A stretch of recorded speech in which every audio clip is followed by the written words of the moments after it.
How do you come up with a YouTube channel name? Does it make a difference? The answer is yes, it really does make a difference. So in this episode, I'm going to talk to you about the pros and cons of different names you might choose so you can make the best choice for your channel.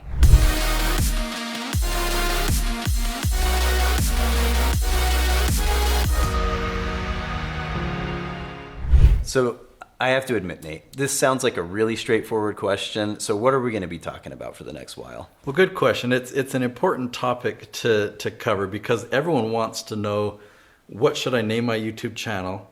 And often they're tempted to name it after their company, especially if they want to use YouTube like I do to generate leads for their business. But in my opinion and in my experience, you don't want a company name as your channel name. You don't want something that sounds corporate or as a brand. So generally I recommend, you know what? Name the channel after yourself. Like it would be the Devin Cash channel or the Nate Woodbury channel. When you name a channel like that, people don't get turned off by this corporate feeling or a company like they're going to be sold to. They think, this is a person. And on YouTube, people like to follow a person.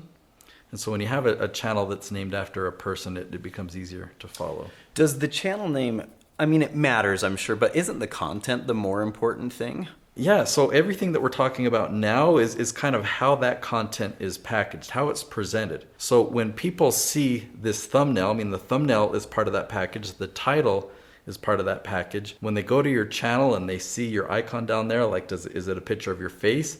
Or does it say IBM, or does it say some company logo? It's like, this is just produced by them.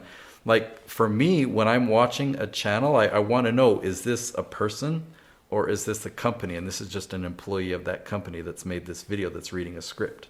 Yeah. No, every once in a while on Facebook, I'll see like one of my friends, it'll show me an ad from Ford and it's like, it'll say like so-and-so likes Ford. And I'm like, who's clicking on that? Like, yeah, like Ford, those are my people. I'm going to follow them. So it makes sense to me that you should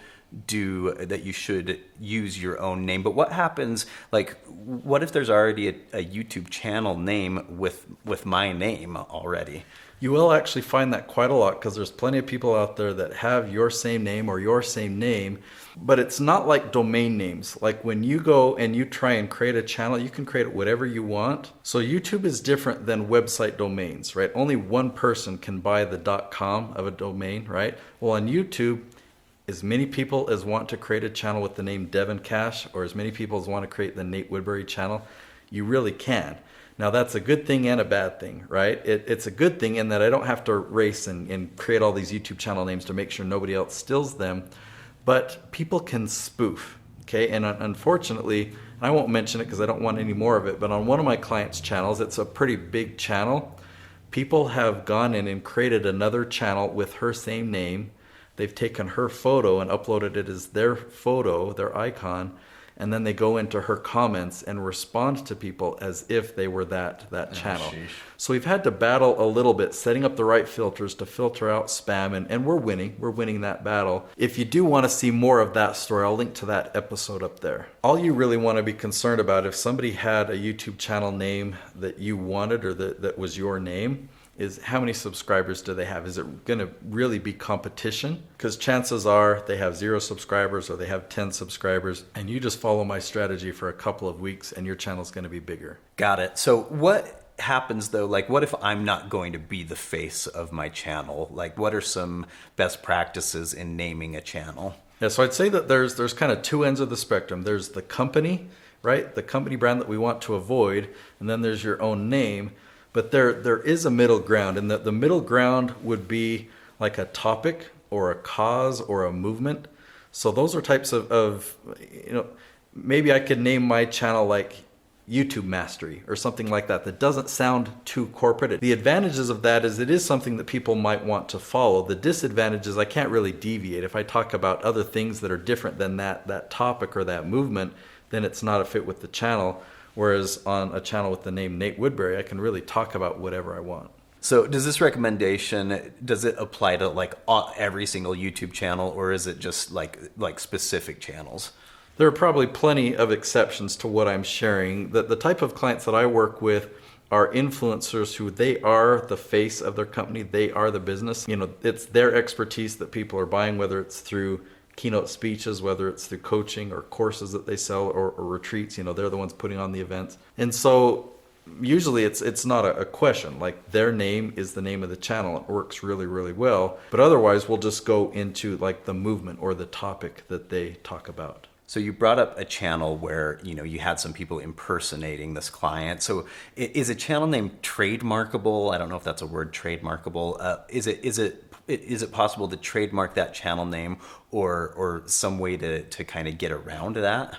Well, it's definitely a question for like a patent attorney or intellectual property attorney. And I've gone through one of those, and from my understanding, it's not related to your YouTube channel. It's you can create a trademark. And if that trademark is then approved and you have that trademark and that's what you're using on your channel, then you do have a legal standing to say, hey, you can't name your channel that because this is trademarked.